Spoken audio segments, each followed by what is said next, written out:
कि ये नाम सिर्फ अग्निवीर है।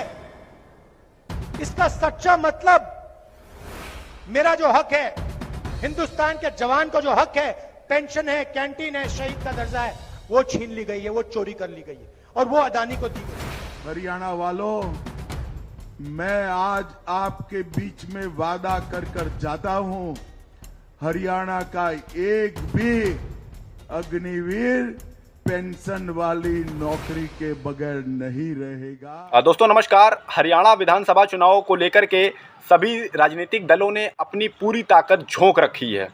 कांग्रेस से लेकर भाजपा, बसपा से लेकर इनेलो, सभी दलों ने अपनी ताकत झोंक रखी है, लेकिन मुख्य मुकाबला जो है वो भारतीय जनता पार्टी और कांग्रेस में है। हाल ही में हरियाणा के रेवाड़ी में गृह मंत्री अमित शाह एक रैली में पहुंचे और उन्होंने लोगों को संबोधित करते हुए अग्निवीर को लेकर बड़ा बयान दे दिया।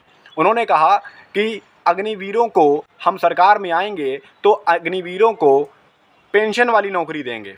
हाल ही में समझना ज़रूरी है कि हाल ही में राहुल गांधी ने हरियाणा के चुनावी रैली में कहा था कि पेंशन का पैसा बचाने के लिए सरकार जो है अग्निवीर नाम की योजना लाती है और पेंशन का पैसा बचाती है।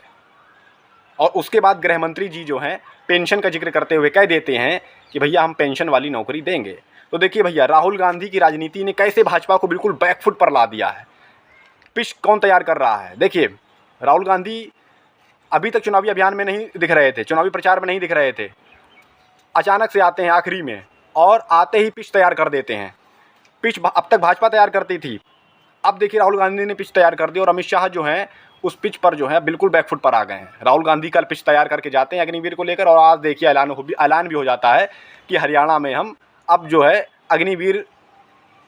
अग्निवीरों को हम पेंशन वाली नौकरी देंगे। तो अब लोग सवाल ये नहीं उठाएंगे क्या कि भैया अब तक आप क्या कर रहे थे, अब तक आपने पेंशन वाली नौकरी क्यों नहीं दी? 10 साल आपकी सरकार रही है और अग्निवीर को लागू हुए एक लंबा समय हो गया है, अभी तक आपने अग्निवीरों को पेंशन वाली नौकरी की व्यवस्था क्यों नहीं की? और यहाँ सवाल पेंशन वाली नौकरी पर ही नहीं है, यहाँ सवाल बहुत बड़े बड़े हैं कि आपने सिर्फ 4 साल की ड्यूरेशन क्यों रखी है।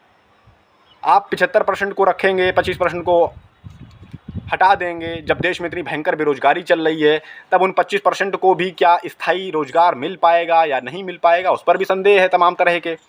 बहुत बड़ी चीज़ है, लोगों में क्या इसका संदेश जाएगा ये समझना बहुत सरल है, बहुत कठिन नहीं है कि इतने कम समय में भाजपा जो है अब ये अग्निवीर जैसे गंभीर मुद्दे पर पीछा छुड़ाना चाहती है, या कह सकते हैं कि उस मुद्दे को हल करना चाहती है कि भाई ये मुद्दा जो है चुनाव में ना चल पाए। मुझे नहीं लगता कि जनता तक ये संदेश चला जाएगा कि भाई हरियाणा में भाजपा आएगी तो अग्निवीर को लागू कर देगी, तो भाई हरियाणा में जो है लोगों को गुस्सा जो है भाजपा की जो एंटी इनकम्बेंसी जो बताई जा रही है उस पर कम हो जाएगा। मुझे नहीं लगता। 5 अक्टूबर को पता चलेगा कि अग्निवीर पर पेंशन व्यवस्था जो है इसको लेकर लोग खुश हैं कि नहीं हैं, लेकिन भाजपा तो भाई बैकफुट पर है, ये तो साफ दिख रहा है।